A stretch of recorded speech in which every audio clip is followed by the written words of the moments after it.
Before I introduce our speaker and the topic today, I wanted to remind everyone that we have several events coming up in the next month that you might be interested in.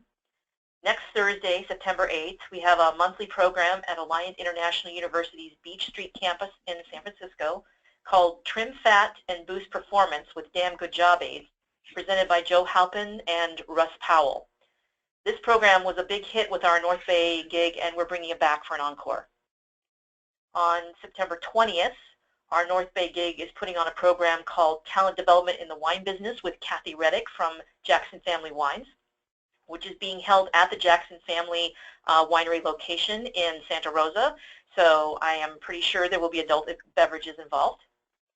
And finally, on September 28th through September 30th, our speaker today, Katrina Kennedy, putting on a workshop, Fundamentals for Professional Trainers at Alliant International University. This workshop received rave reviews from those who took it in Sacramento, so I highly recommend it if you're looking for the chance to actually try out a lot of different skills that trainers need. If you wish to sign up for any of these programs, you'll find that there is a link to each of them in the chat. So if you just scroll up to the very top of the chat box, you'll see that I've listed, and there's a link that will take you directly to the registration page. So without further ado, I'd like to open up today's webinar, which is Beyond the Fundamentals, 6 Secrets to Level Up Your Training.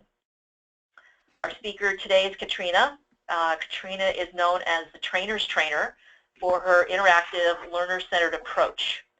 She's trained over 16,000 people and brings a lot of practical experience to the issues we face when we're trying to deliver training ourselves. Her clients have included PG&E, California Public Utilities Commission, SMUD, CalPERS, CalSTRS, VSP, Lockheed Martin, and many others. Katrina, I'd like to thank you for sharing with us today, and I will turn it over to you. Thank you so much, Cheryl. I'm really excited to be here, excited to share my 6 secrets, but they are my 6 secrets, so we're going to have to get a few things out of the way before we jump right in. So first things first, you know some stuff about me, but there's something that you don't know. And the don't know is that I happen to be psychic. So I like to start off my classes and webinars with a few psychic readings so that you know I'm legitimate. Now before you leave thinking, what did I get myself into? Just hold on. So first psychic reading, there's somebody online right now who's thinking, this better not be boring. I'm guessing I'm right. I'll let you decide. You can raise your hand if you want, or you can, pop it into the chat area. Second psychic reading this morning is somebody is thinking, I hope I get a time to eat. So you absolutely have time to eat. Just mute your microphone if you're on the mic. That's all that we ask, so that we don't have that obnoxious background noise. And third reading today, and this is a strong one, and I'm getting it very, very strongly from at least 3 of you. My psychic power isn't quite as good over the internet, but third reading, somebody is thinking, who is she? And how can she possibly share anything with me? So what I'd like you to do is, rather than me telling you more about myself, rather than adding more names of organizations and numbers, I want you to ask me the question you have to know that I'm legitimate, to know that you can spend the next hour with me and actually get something of value. What is the thing you want to know? So let me know. Type it into the chat, and I'm going to answer. Anything goes. Personal, professional, I'm an open book. Ask away. It's your opportunity to know who I am. It's easy to say, I'm an expert. I'm a trainer's trainer. But I know you've got questions. So I'll wait as you share. And Cheryl, those will just be popping up in my chat, right? Yes, they should. Okay, excellent. And we'll wait because I know you're shy. And while we wait, you're not really shy at all. All right, here we go. My first question, and I love this. RJ said, who trained you? That is an awesome question. And I could go on for a long time. My husband once said I could introduce myself for 8 hours. I haven't tried that yet, but I'm going to give you the short story of that, RJ. I was in an organization enforcing child support, of all things. It was my post-college job before I got a real job. And I was sitting in a room and somebody said, we're going to expand staff to 200 from 50. We need to have someone train these people. And they looked at me I was an analyst. They looked at me and they said, you can talk. And I became a trainer. Like many of us, I got thrown in and had to figure it out. So I've got some formal stuff. I have a master's in human resource management and development with a little bit of an emphasis on training. But my best training has actually come from my participants, being in front of the room, making mistakes, learning stuff as we go. That's really done it for me. Now, we all stand kind of on the shoulders of giants, right? And there are many people who have influenced me. Sharon Bowman has been a huge, huge resource and help for me. She's an awesome person and someone that you should all know. Tiagi, if you haven't met Tiagi, he's definitely someone who I have been influenced by, who I've spent time with, and who I have learned from. But it does come back to that experience. Cheryl says Tiagi rocks. He absolutely does. And somebody just asked the question, let's see if I can go back just a little bit. It was a good one. What's the best way to keep folks engaged when doing a webinar on a dull topic like compliance? Well, I'm going to not tell you, I'm going to show you. Not that today is dull, but it is going to give you an opportunity to know exactly what you can do when things are boring. Cheryl asked, how do you deal with deathly silence online? I am going to show you that deathly silence in just a moment. You've got to get used to a little bit of silence because we need it for the learning process. So with that, let's get to my 6 secrets, but I need to know that you're only going to use your powers for good once you have these secrets. It's important that you only use your powers for good, not evil. I should make you take an oath. Cheryl says no promises. All right, well, I trust all of you to make the right decision. So here we go. Here's my first secret to going beyond the fundamentals and making learning really happen, because that's what this training thing is all about, right? We want learning, which changes performance on the job. So my first and biggest secret is that you've got to be authentic. You've got to show up as who you are. This is not your opportunity to show that you're amazing and the smartest person in the room. This is your opportunity to show up as a learner, show up as someone who's made mistakes, show up as someone who knows what it's like to learn something new when maybe the old way is really what you wanted. You know, someone who can show up and be a real vulnerable person. Lisa wants to know, what are some creative ways to get some back and forth with an audience in an online meeting? Well, hopefully, Lisa, I'm going to show you a couple. So that's my way of being authentic. That's what authentic means for me. But I want to show you, because we need to see, not just hear. It's not about you. When you're in front of the room as a trainer, it is not about you. I know many of us show up so that we can share our knowledge, and that is an awesome thing. But if we're so focused on ourselves, we're so focused on what we have to say, we're so focused on what we're going to do next, we forget who it's all about. And it's really about the learner. It's about the people who show up and they need something. They want information, they want knowledge, they want skills so that they can do their job differently. It is about the learner. And so with that, you remember something really important that we're going to talk about in just a moment, and that is that you all got to move your body. So I want you, wherever you are right now, I'm going to do this with you, I want you to go ahead and stand up. And that's really all you're going to do. You're just going to stand up. Now you can remain standing if that feels good for you, or you can go ahead and sit down. Either way, you do what's right for you, but I do want you to stand up and then come back down.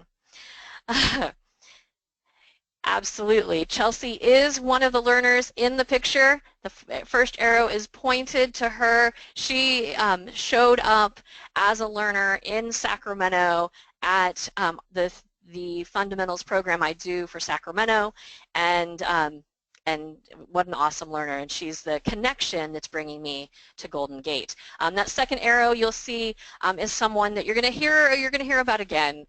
He's a little young for my typical class, but he does show up often. All right, so that's my first secret. You've got it, right? Cindy wants to know, do I make all my own slides? Absolutely, and you're going to see that in just a moment that I make all my own slides. And I use almost all of my own photos as well. That's part of being authentic. That's part of just being real. Things are not perfect. I don't have a graphic design department. This is, this is me. There are moments when I think I should probably hire someone to do some of this just to take it off my plate. All right, so we've got secret number 1. You all remember it? Because there's going to be a test at the end. All right, so here we go. Secret number 2, it goes right in line, right, with our first secret. Make it learner-centered. We need to make things learner-centered. So really quickly, let me go back. Really quickly, in the chat area, I want you to tell me, what do you need in our hour together? Just as quickly as you can, type it in. Just go with your gut. It doesn't have to be perfect. Yeah, Lisa, you don't have to be a professional graphic designer, as well as an instructional design pro, as well as, as trainers, we end up trying to be everything, and sometimes we just do the best we can. Our learners appreciate that, and we get better, and we ask for help. We always ask for help. So type it in. This is that moment where I deal with silence. Hard for you to type while I talk. So I'll repeat the question. What is it that you want out of this hour we're investing? Linda says, some new ways to refresh my learning. A new perspective is great. Cindy says, learn to make it engaging so folks aren't wandering. Absolutely. You got to make it engaging. I'm going to share some tips for that. Anything else to make it learner-centered? New ideas? All right, Philip, I'll give you some new ideas, hopefully. And Philip, if I don't give you new ideas, tell me and I'll make up some. All right, because I don't want to just give you the old ones. All right, he said okay. Awesome. That's one of the things when we move things online, I lose your faces and don't get to see the nods and all of the things that we see in a classroom. So making it learner-centered, we have got to engage people beyond showing them our face. We've got to engage them by asking good questions, but we have to go beyond just that asking questions. So we make it learner-centered. And then we keep in mind that we want to never do for the learner something they can do for themselves. Never do for the learner something they can do for themselves. So if they can come get a piece of paper and hand it out to their table mates, have them do that. We just had them stand up. Cheryl says she likes to use whiteboards and get people to draw. Absolutely. So the more some people are doing, and when we design, we're not designing for what am I going to do as a trainer, we are designing for what is the learner going to do with this information, so that more of our time is guiding them to do something that they're going to need to do back on the job. If it's something they need to know, we need to think about what can we do, what can they do so that they're learning to know this. So it's not just me telling you, because the more I tell you, the more it just kind of moves in and gets gummed up with all the other stuff you've got. But if I got my hands on it and I'm practicing it in a way that I would on the job, it's going to stick. So don't do for the learner something they can do for themselves. All right. Here's the big one. This is secret number 3. Now, secret number 3, I need you to pause for a moment and I need you to take a deep breath. And then I want you to close your eyes. Now, I can't see if you're doing this, so I just have to trust you. I want you to close your eyes and I want you to imagine the last time you learned something. And I want you to imagine the last time you learned something hard. And if you want to share that with us, that would be awesome. What was the last time you learned something hard? What was that last thing you learned? And then, while you've got your eyes closed, which you may not since you're typing now, I want you to think about what did that feel like? And not just what did it feel like when you were done, but what did you feel like through the process? What did you feel like as you were deep in learning? Cheryl said she learned research methods for social sciences. Ah. It was hard to keep concentration while trying to understand measurements, she said. Lisa says new techniques in biotech to help with a customer problem. I like that you're sharing these. Thanks, Lisa. These are not easy things. These are not easy things, and it's hard to stay focused. It's hard to stay positive. Alan says using reporting and success factors, and the feelings that usually accompany the process are not always the most comfortable for us to go through. In fact, sometimes we like to fake it a little bit so nobody knows that it's kind of uncomfortable. Cindy says, learning systems, thinking, and OD struggle to get the point. Ah, I love that, Cindy, because that's so often what I hear from learners when you really ask them about the process, that like, I'm struggling to get this. Alan said, I felt like my brain was going to explode. So can I tell you a story? I'd like to tell you a story about managing the messy middle. Philip says, learning IT stuff. So you probably can relate. So this story is the story of my son. So my son is 11 now. Here he's about 3 years old. And he told me that he wanted a red bicycle with no training wheels so he could go fast. Now remember, he's 3. And he said to me that he wanted it red and he wanted it to be fast. And I said, well, why don't you ask Santa Claus if he can give you a red bicycle with no training wheels so it will be fast. And so he did. And Christmas morning, he comes down the stairs, and there by the Christmas tree is a red bicycle that has no training wheels, so it should be fast. And he looked at me, and he put his little helmet on, and he said, can I ride it? And we took him out to the street on Christmas morning so he could ride it. And in true 3-year-old fashion, he looked at me and he said, I can do it. I can do it. So he didn't want help. He didn't want assistance because he could do it. Now in the learning world, we call that the unconscious incompetent place. You don't even know what you don't know yet. You think you can do it because how hard can it be, right?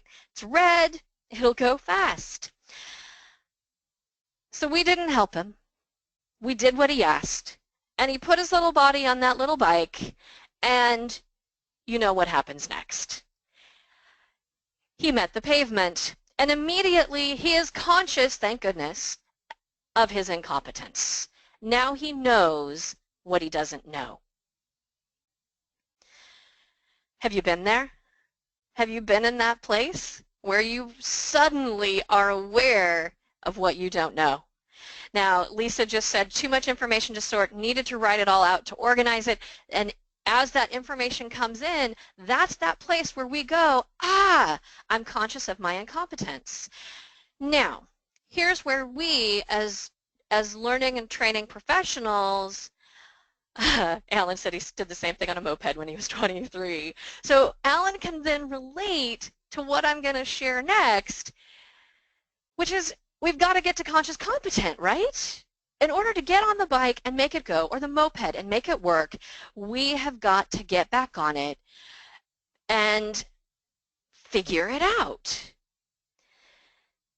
Because after we figure it out, we can then get to the place that most of us as trainers and learning professionals, most of us are already there. We're at a place of unconscious competence. We're so good at what we do, we don't even think about it anymore. If you drove a car to work today, you probably did not think about putting it in reverse. You probably did not think about every time you put your brake on. It just happened. You just know how to do it.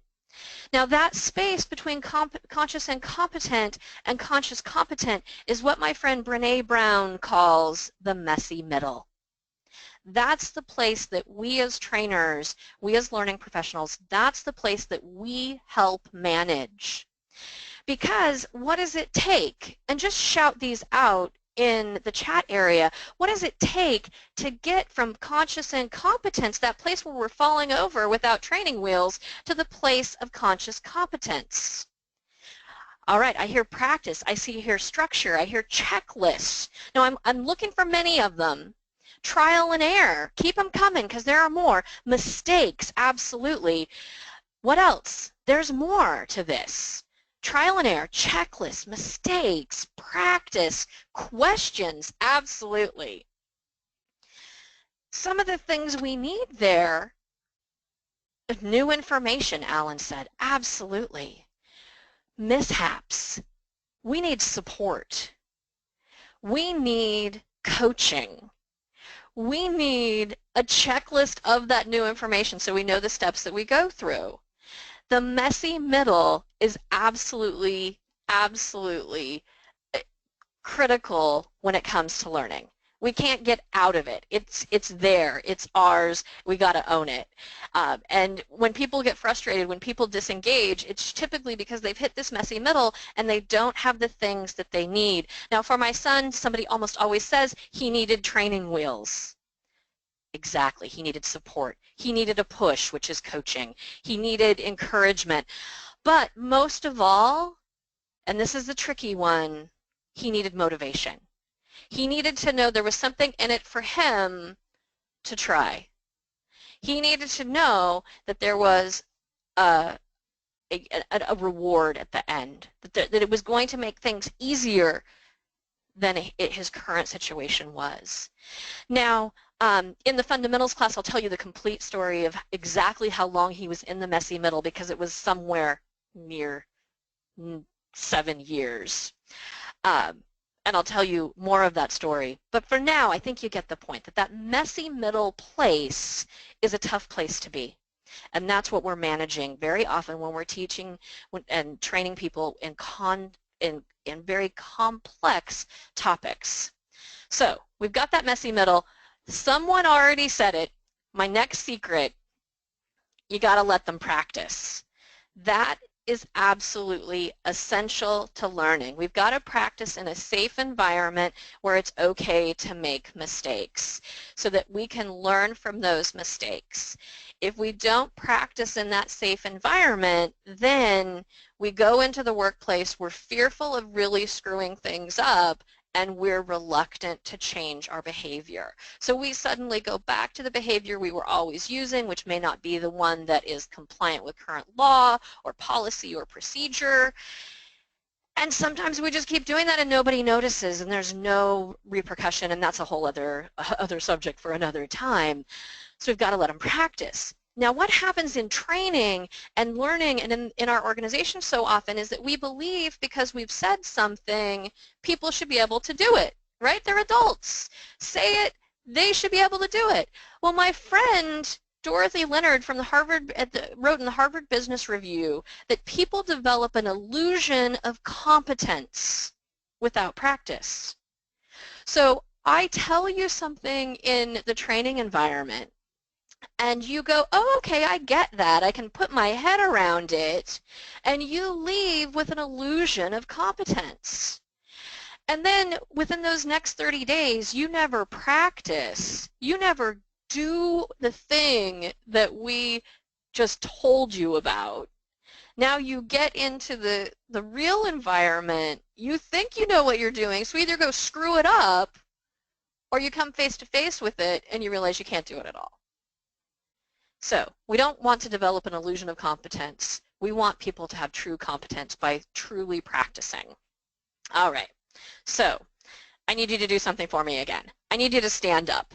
Stand up, and this time when you stand up, and I'm doing this with you, go ahead and just stretch. Just like reach to the sky.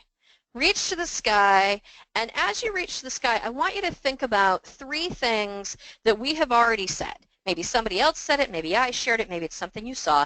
3 things that have already been of value for you in our time together.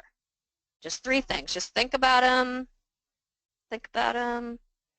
Now, go ahead and sit down. If you want to quickly type those 3 things, you can.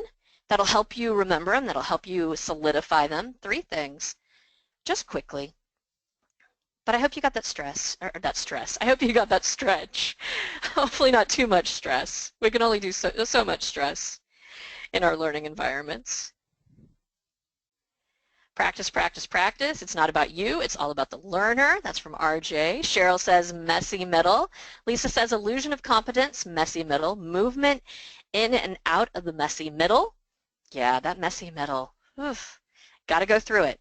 We all have to go through it. The beautiful thing is the next time you're in it yourself, you'll be like, yep, I know where I am. Let learner do for themselves from Cindy. Awesome. So you've got some good things that are sticking with you, some good things that you're remembering. So we're going to step beyond that illusion of competence. Let me give you the next secret. Are you ready? Philip says practice in a non-threatening atmosphere. Absolutely. I'm glad you remembered that one. That one's so important. All right, so here we go. This is going to let you on to something too. You're going to know why I've been having you stand up.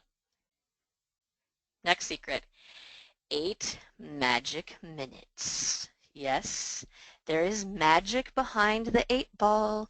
There is magic in the number 8. And the idea of 8 magic minutes is that if your learner is not engaged every 8 minutes, you're going to lose them. I say that in training. I will say that in the fundamentals program. I say it in every program I do, and people are like, how do I possibly engage the learner every 8 minutes? It's not impossible. So think about it. We've been together now 27 minutes. 27 minutes, as quickly as you can, shout out in that chat area how you have been engaged. You're not even in the physical room with me. How have you been engaged? Ask a question, stand up, chatting, tweeting, nice. Hearing you read people's comments, there you go. Standing, chatting, recalling, reading, thank you, Lisa. Combining audio with visual from Philip. Yeah, so you can easily engage people every 8 minutes. Now, if we design this way, then our activities and everything we're having our learner do is really reinforcing the 8 minutes. Now, though, sometimes you inherit design, right? And you have to deliver it. And that design that you inherit is not beautiful, and it is not engaging every 8 minutes. So we've got to get a little trickier then and add some things that don't take more time but can stick to the design but engage people. Alan says, throw it out. Yeah, I'm a big throw it out, get it out, we got to. So you tell me, how can you involve learners every 8 minutes? What can you do? What can you do in your own work to involve learners every 8 minutes?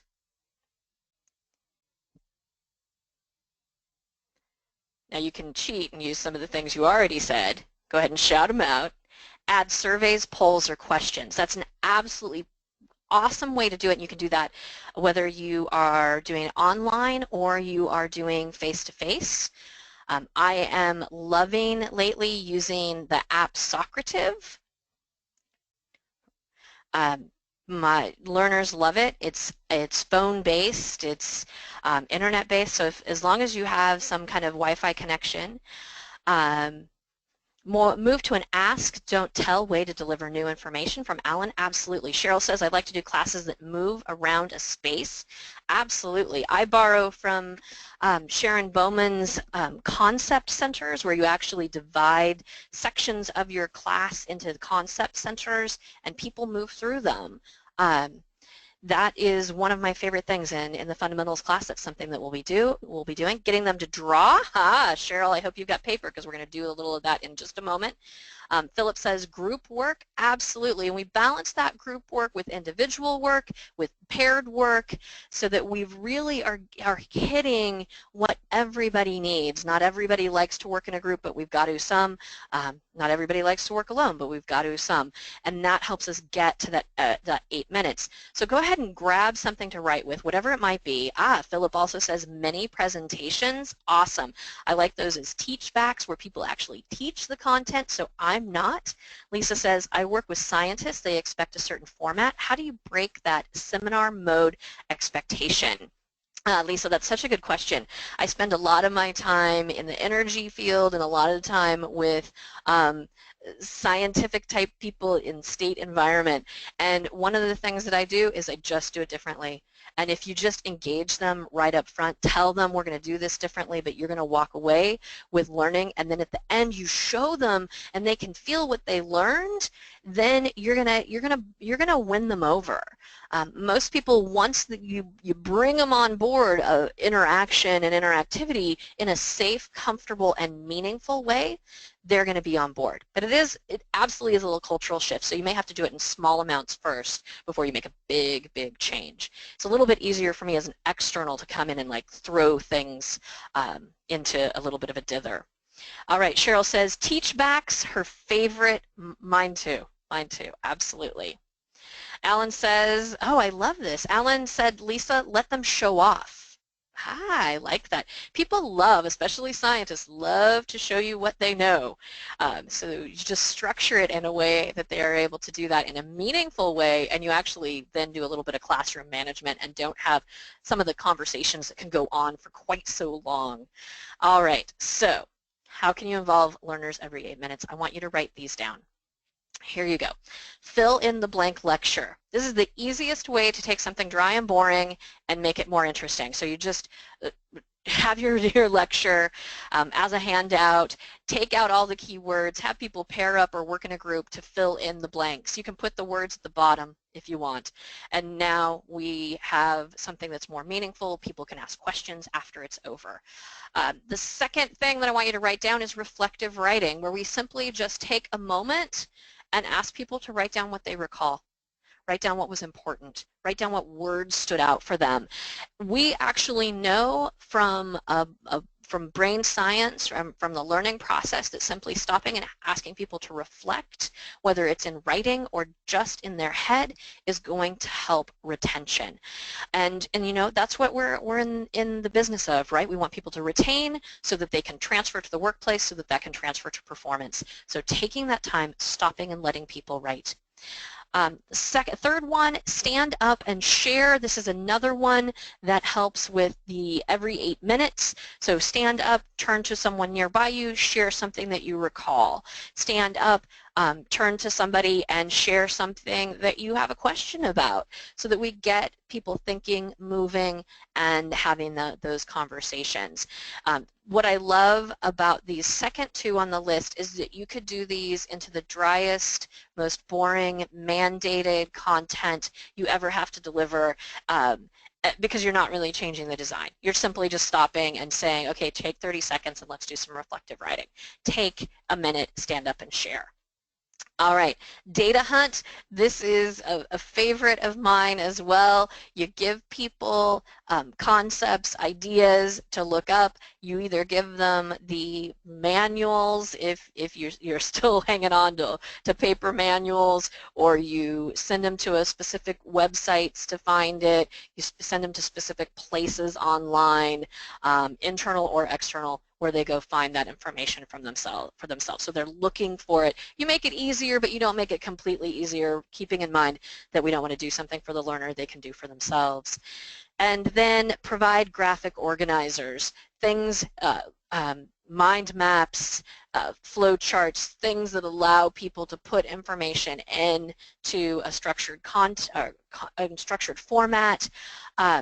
I love to take graphic organizers that already exist in the organization. Say you have a flow chart for a work process, and cut them up and then give them to teams and have them put it back together.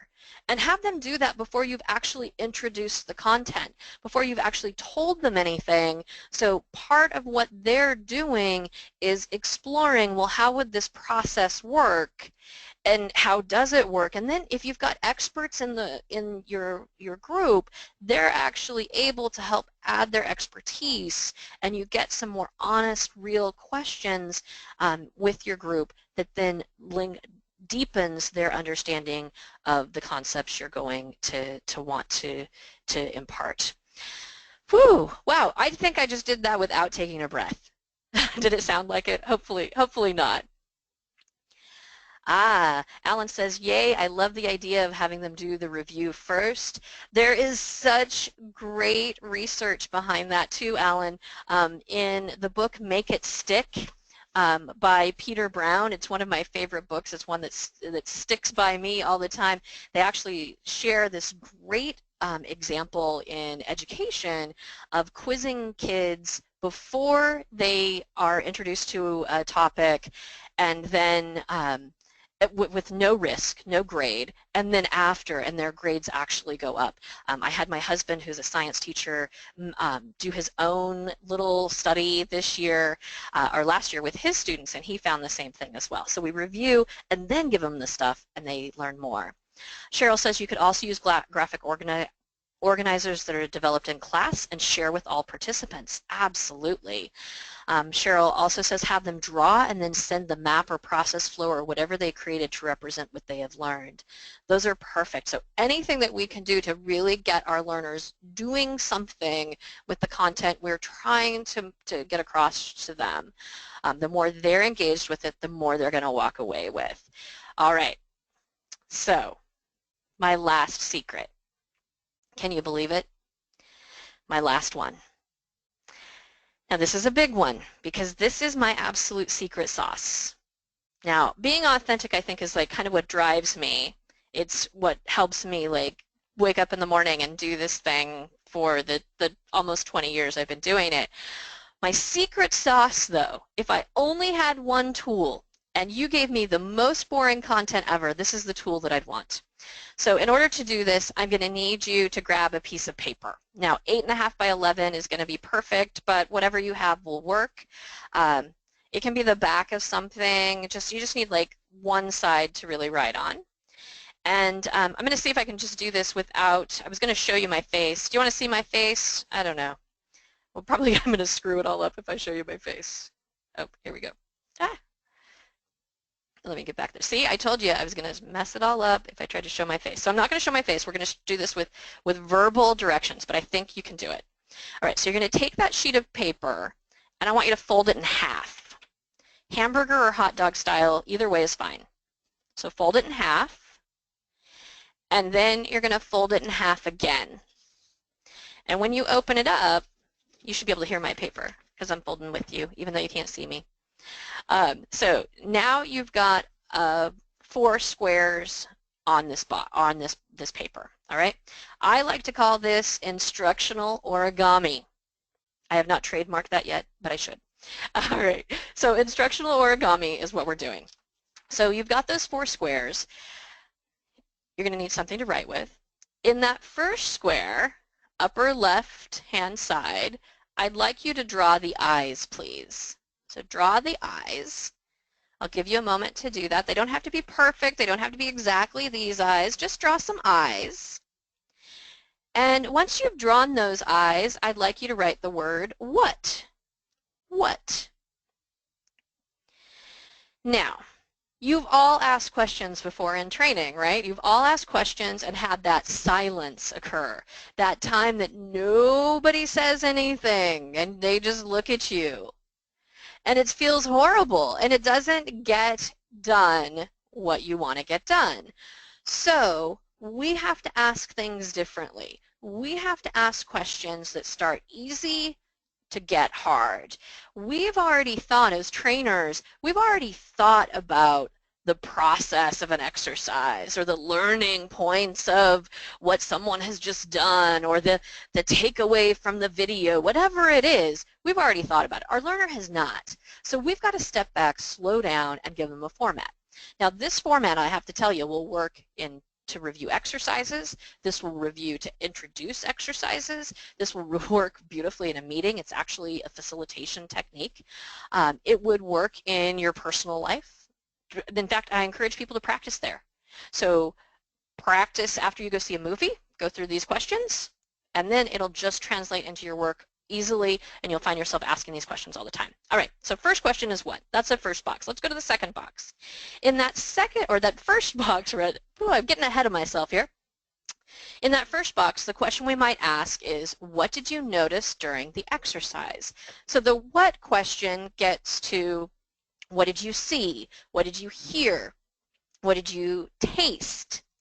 These are things that are easy answers. Easy, easy peasy. They can't really be wrong. If I say, what do you recall from our previous 40 minutes together? You all have something that you recall, right? Easy, easy. It's not right or wrong. Cheryl doesn't have a better answer than Alan. It's just your answer. Now, second box, I want you to draw two things. So leave a little space. You're going to draw a heart, and then you're going to draw a stomach. Now, I wish I could hear you chuckle at the stomach or groan, because most people do, either chuckle or groan. The stomach is a weird thing. I know most people are not typically asked to draw stomachs, but draw the stomach. And then I'd like you to write the word gut. So the second question we ask, we're moving from that what to now the gut, the feeling. This is where we're going to begin to go a little bit deeper. And I'm going to ask it in both the positive and what could be seen as the negative. But we're inviting it. So what did you like? What did you dislike? This question allows us to think about how we felt about something. So we start with the what did you notice, we move to what did you like, what did you dislike. And so if you think back on our last 40 minutes, what did you like, what did you dislike, you can answer that. You have those. It's not a hard question. There might be some risk, especially in the dislike. I'll sometimes ask this in the form of what worked for you, what didn't work for you. And that gives us a little bit more flexibility away from that dislike word that people often don't appreciate. So that's our second box. Third box, I'd like you to draw a brain. Now, it doesn't have to be this brain. It doesn't have to have as much detail, but I want you to put a brain in that third box.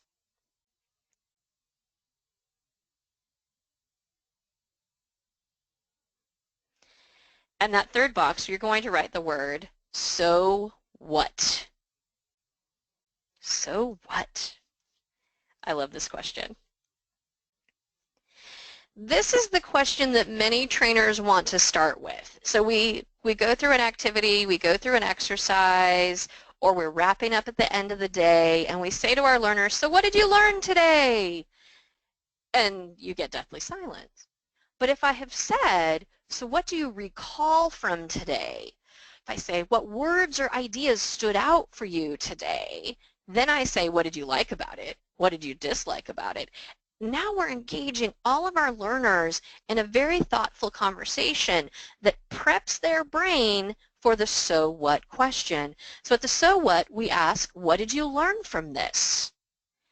There you go. What did you learn from this? So people then are prepped for this, they're primed, they're ready to answer, which makes our final question even easier. So I'd like you to draw the clapboard, action board, whatever that thing is called. I can never remember, and now it's just become like my go-to, like that thing, the thing for movies. Clapperboard, Alan says. All right, the clapperboard. Draw the clapperboard. And I'd like you to write the word, now what? Now what? Now we want to do the all-important thing that we are really required by the trainer law to always do, and that is to move this to action. So what will you do differently when you return to work? What will you change in your process tomorrow? When you go back to work, what action will you take? So this then moves us to that place of action. So we've got those 4 questions, keeping in mind that our gut we asked 2. So go ahead and turn your paper over. Turn your paper over, and it's time to name your questions. So just, you can do that in typing if you want to just type so that I can see that you learned it, or you can write it down, but turn your paper over and without looking, write those 4 questions down. Think about the picture if that helps. You can shout it out in the chat if you want to do it there. If you want that extra reassurance that you're awesome.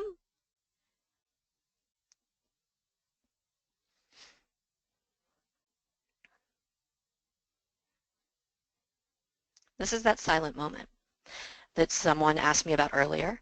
And what I know with online as well as in the workplace or in the classroom is if I am not silent, if I fill this space, people aren't going to do what I've asked. But if I am silent, I pause and I wait. People are going to go through the activity because they want to fill it. Philip, you're missing 1 between your what and your so what. Good. So we've got what, gut, so what, and now what. Now if you said those, you're cooking. You got them. Perfect. All right. So we've had 6 of my secrets. 6 of my secrets. I want you to close your eyes for a moment again. Just close them. Close your eyes, and as you close them this time, I want you to think about those 6 secrets. I want you to think about those 6 secrets, and there's probably a question you have. There's probably something burning, brewing inside you. Maybe.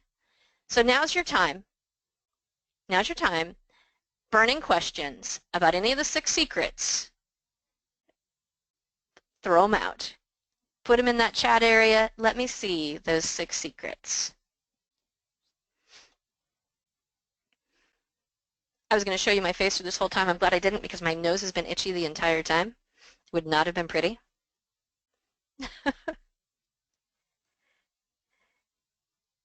I'll show you my face in September. And I hope you're able to join us. It's such a hoot. I really love these 3 days. We get into some nitty-gritty, but you'll leave with ideas and stuff that will really help you. All right. All right. So, you guys are getting ahead of yourself. So you don't have, be authentic. Yeah, pick my nose on the screen. All right. And so you're not giving, you guys are moving ahead. So I'm guessing there aren't any burning questions, which I think is good. You also could be in that messy middle where you don't even know what your questions are, right? So here we go. Oh, I was supposed to show you this. I forgot it was there. All right. So it's time now to confirm what you learned. Cindy says, I've taken the 3-day training last summer and it was terrific. Still learning from it. Well, thank you, Cindy. That's awesome. That makes my day. All right, so time to confirm what you learned and that you can be trusted with my secrets. So I either need you to get another sheet of paper or turn your other one over. If you're going to get another sheet, I'd like you to fold it so you end up with 6 boxes.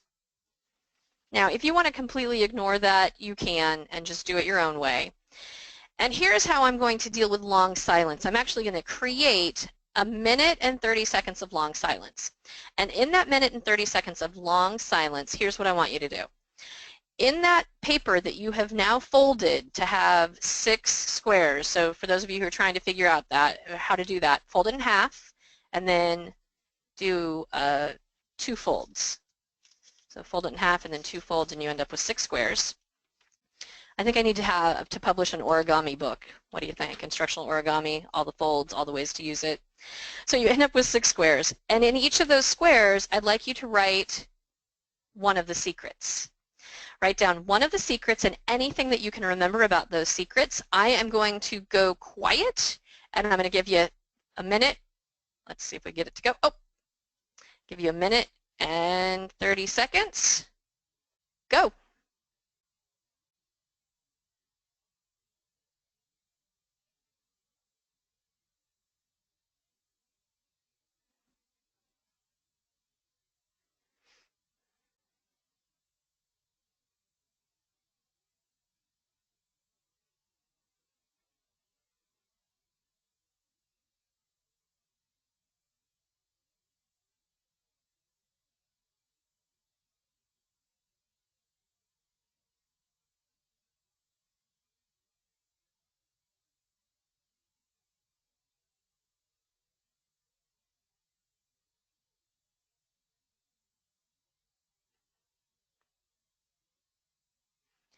"40-second warning, no pressure."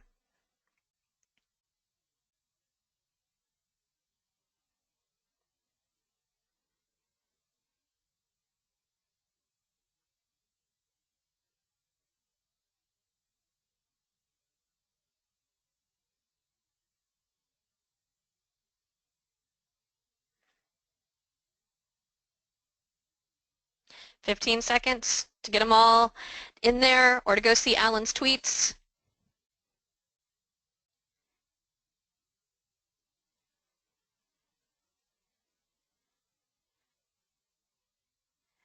All right, done. So you should have a whole page now of the 6 secrets, and I'm going to give you some hints now in case you have any blanks.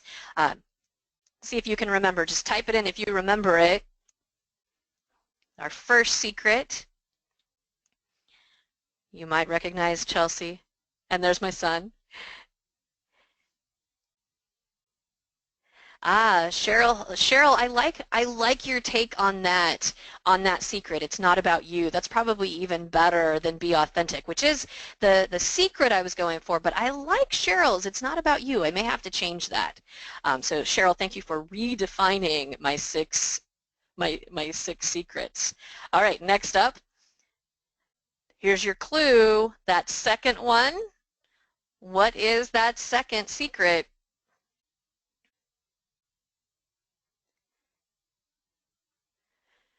I like it. Philip says, make them work. That's awesome. RJ says, make it learner-centered. Yeah, make it learner-centered. That's what we're going for. Alan says the lazy trainer method. Yeah, Alan, it's the effective trainer method because if we're training for learning, that's the way we should be doing it. I love to say that when folks are in the room, like they're doing all the work. It is hard work. It is hard work. It takes some design time. It takes thinking differently. It can be tough. Cheryl says silver bullet. Nice. All right. So next one. Let's see if you remember this one. This is one of my favorites. What secret is this? Isn't he cute? I know I'm biased. Messy middle, absolutely. Manage that messy middle. It's that process we all have to go through. Next up, it's another one of my favorite photos. Her mom actually encouraged me to take this. It was just in the moment. She grabbed all the scissors. What's this one? Oh, you're taking a little longer. That's okay. That's okay. Thinking has to happen. Let them practice. Absolutely. Let them practice. Next up. I haven't had you do this in a, well, you've been engaged. You haven't been moving, though. 8 magic minutes. Yeah, 8 magic minutes. And, oops, come back. Where'd my stomach go? Oh, my stomach doesn't want to stay up there very long. I guess because I'm hungry. I don't know. Origami, Lisa says, ask questions. Yeah, ask really great questions. So don't make your questions what are you going to do, but take them through a process, so in that process they're able to process their own learning and get more from it. My friend Tiagi says the learning doesn't happen in the exercises, it happens in the debrief. So that is those are my 6 secrets, and I now trust you to go forward and only use your powers for good, not evil, in all that you do. Now, if you want to share the lessons learned, you can tweet it, use the hashtag ATDGG. I'm Katrina Kennedy on Twitter. I'm also Katrina Kennedy on Facebook. I'm also Katrina Kennedy on Instagram. I'm Katrina Kennedy on LinkedIn. You can find me everywhere as Katrina Kennedy, including my website, katrinakennedy.com. I have a mailing list where I share tips and tricks and things that I'm doing, including some free coaching I'm going to be offering later this year. I'm super excited about. So you can do those. But before you do those, I'd like to ask you a question. My first question, and you know the drill. Type it in. I've got company. Quickly, that first question is, what do you recall from our hour together? What do you recall from our hour together? Shout it out. 8 magic minutes. Thanks, RJ. I will remember the origami. See, you remember what you do, right? You got your hands on it, you folded it, and you'll find all kinds of ways. Question origami, okay to be learning alongside them. So often, isn't that the case? 6 secrets, 4 questions, 8 minutes. All right, there's a little magic in that, Alan. I'm glad you caught it. Philip, be authentic. Doesn't that just go for all of life? All right, second question. What did you enjoy about our hour? What did you enjoy about our hour together? I've got to ask faster. This is above all to thine own self be true, and it must follow as the night the day. Thou canst not then be false to any man. I love that. Involved in the session. Thank you, Cheryl. I told you that I would, and I told you I'd show you that, so I'm glad you did. Of course, Alan's quoting Shakespeare. Gives one structure to follow. It's possible to have some back and forth in a webinar. Absolutely. I'm glad that was helpful for you, Lisa. It just takes a little thought, takes a little practice to kind of get that timing down, but it's absolutely doable. Interaction with all, standing up. So tell me, on the other side of that, we'll go to the gut. What didn't work for you in the webinar? What didn't work for you? This is where I learn, this is where I grow, this is where we all get a benefit. So what didn't work for you?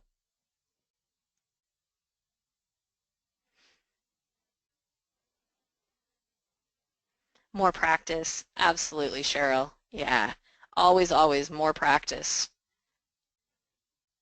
That's a hard one.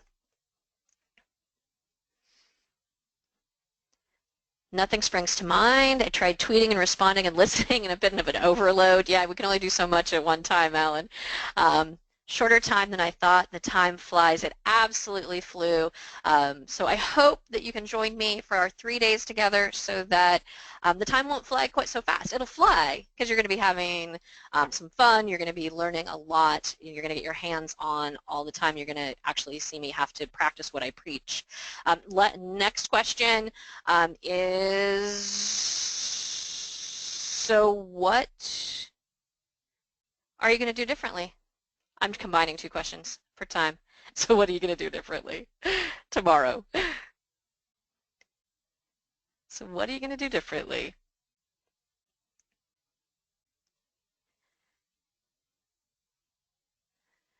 I cheated there. Be aware of what stage I'm in. Yeah, that's so important, Philip. Think about the webinar I am giving tomorrow. Make it more interactive. Oh, Cheryl, that's awesome. Have people stand up. Cindy says, put more activity in my training, set a timer. Yeah, I've been sitting here with a timer so that I, one, was on time, which I'm almost not, and so that I could get you to stand up at those strategic 8-minute moments. and the more you use the timer, the more you won't have to use the timer. It just kind of becomes a gut feeling. So with that, thank you so much. I think, Cheryl, I think you're here with me maybe? Yes. Okay. All right. Do you want to go ahead and wrap it up or have any last parting thoughts for everybody? I just wanted to thank everybody for calling in during your lunch hour, and we've been recording this session. We're going to be trying to put it up on the member-only site. So if you are a member of the ATD Golden Gate site, or the chapter, we will be giving you, we will be sending you a notice as soon as we have it posted, and then you'll be able to access it then when you log into the ATD Golden Gate. Thank you very much. All right. Thank you. Thank you, Philip. Thank you, Lisa. Thank you all for being here as well. This was a blast. Thanks very much, Katrina. You're welcome, Alan.